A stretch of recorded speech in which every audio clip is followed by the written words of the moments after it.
اس سے پہلے سورہ آل عمران کی مختلف آیتوں کا خلاصہ پیش کیا گیا۔ ابھی اپنے سامنے جو آیت کریمہ ہے، شہید اللہ انہ لا الہ الا هو والملائکۃ واولو العلم قائما بالقسط لا الہ الا هو العزیز الحکیم، اس آیت کریمہ کے نزول کے تعلق سے مفسرین کرام ارشاد فرماتے ہیں کہ وہ علماء یہود جو حضور صلی اللہ علیہ وسلم کے اوصاف سے واقف تھے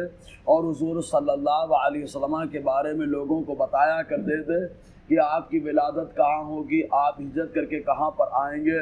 اور آپ کے رخ انور کے اوصاف یہ ہے، آپ کے زلف معمر کے معاملات ایسے ہیں، ساری باتیں وہ بتایا کرتے تھے۔ اتفاق ایسا کہ ان علماء یہود کا ایک گروہ حضور صلی اللہ علیہ وسلم کے شہر محبت مدینہ طیبہ سے گزر رہا تھا۔ چنانچہ جب یہ مدینہ طیبہ آئے اور آنے کے بعد ان لوگوں نے مدینہ شریف کے وہی اوصاف دیکھے جو کتابوں میں ان لوگوں نے پڑھ رکھے تھے، تو ان لوگوں نے حضور صلی اللہ علیہ وسلم کے بارے میں پوچھا اور ایک دوسرے سے باتیں کی اور کہا کہ یہ تو نبی آخر الزماں کا وہ شہر لگتا ہے جہاں وہ ہجرت کر کے تشریف لائیں گے۔ تو سب نے ایک دوسرے کی تصدیق کر دی اور اس کے بعد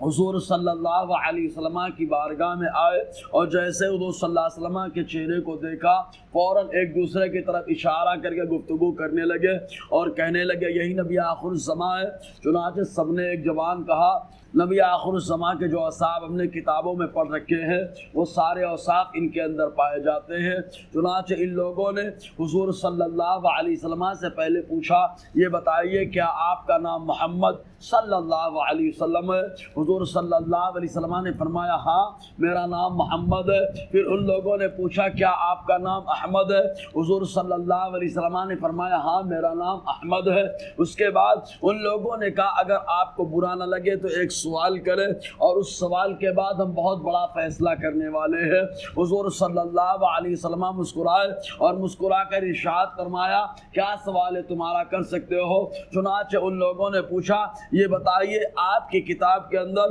سب سے بڑی گواہی کس آیت کو کہا گیا ہے؟ چنانچہ اللہ تعالیٰ نے آیت کریمہ نازل فرمائی اور حضور صلی اللہ علیہ وسلم نے اسی آیت کی تلاوت کر کے ان کو سنایا۔ جیسے ہی ان لوگوں نے سنا اور ان لوگوں نے سننے کے بعد برجستہ یہی کہا نبی آخر الزماں آپ ہیں اور آپ کی کتاب سچی کتاب ہے، ہم لوگ آپ پر ایمان لانا چاہتے ہیں۔ چنانچہ ان لوگوں نے کلمہ پڑھا اور کلمہ پڑھ کے آپ نے آپ کو دامن اسلام سے وابستہ کر لیا۔ ان کو جانا کہیں اور تھا لیکن گزر مدینے سے ہوا اور اللہ تعالیٰ نے راستے میں ایمان اور عرفان کی دولت عطا فرما دی۔ تو اللہ تعالیٰ ارشاد فرماتا ہے شہید اللہ انہ لا الہ الا ہو، اللہ نے گواہی دی کہ اس کے علاوہ کوئی لائق عبادت نہیں ہے، یعنی خود اللہ تبارک و تعالیٰ اپنے بارے میں گواہی دے رہا ہے کہ اللہ کے علاوہ کوئی لائق عبادت نہیں۔ والملائکہ اور فرشتوں نے گواہی دی، واولو العلم اور علم والوں نے گواہی دی، قائما بالقسط جو انصاف کے ساتھ کھڑے ہیں۔ اور یہاں پر ایک روایت اس آیت کریمہ کے تعلق سے یہ ملتی ہے کہ جب اللہ تبارک و تعالیٰ نے آیت الکرسی کو نازل فرمایا، سورہ فاتحہ کو نازل فرمایا اور اس آیت کریمہ کو نازل فرمایا اور اللہم مالک الملک کو جب نازل فرمایا تو یہ چاروں اللہ تبارک و تعالیٰ کی رحمت سے وابستہ ہوئے اور وابستہ ہونے کے بعد ان چاروں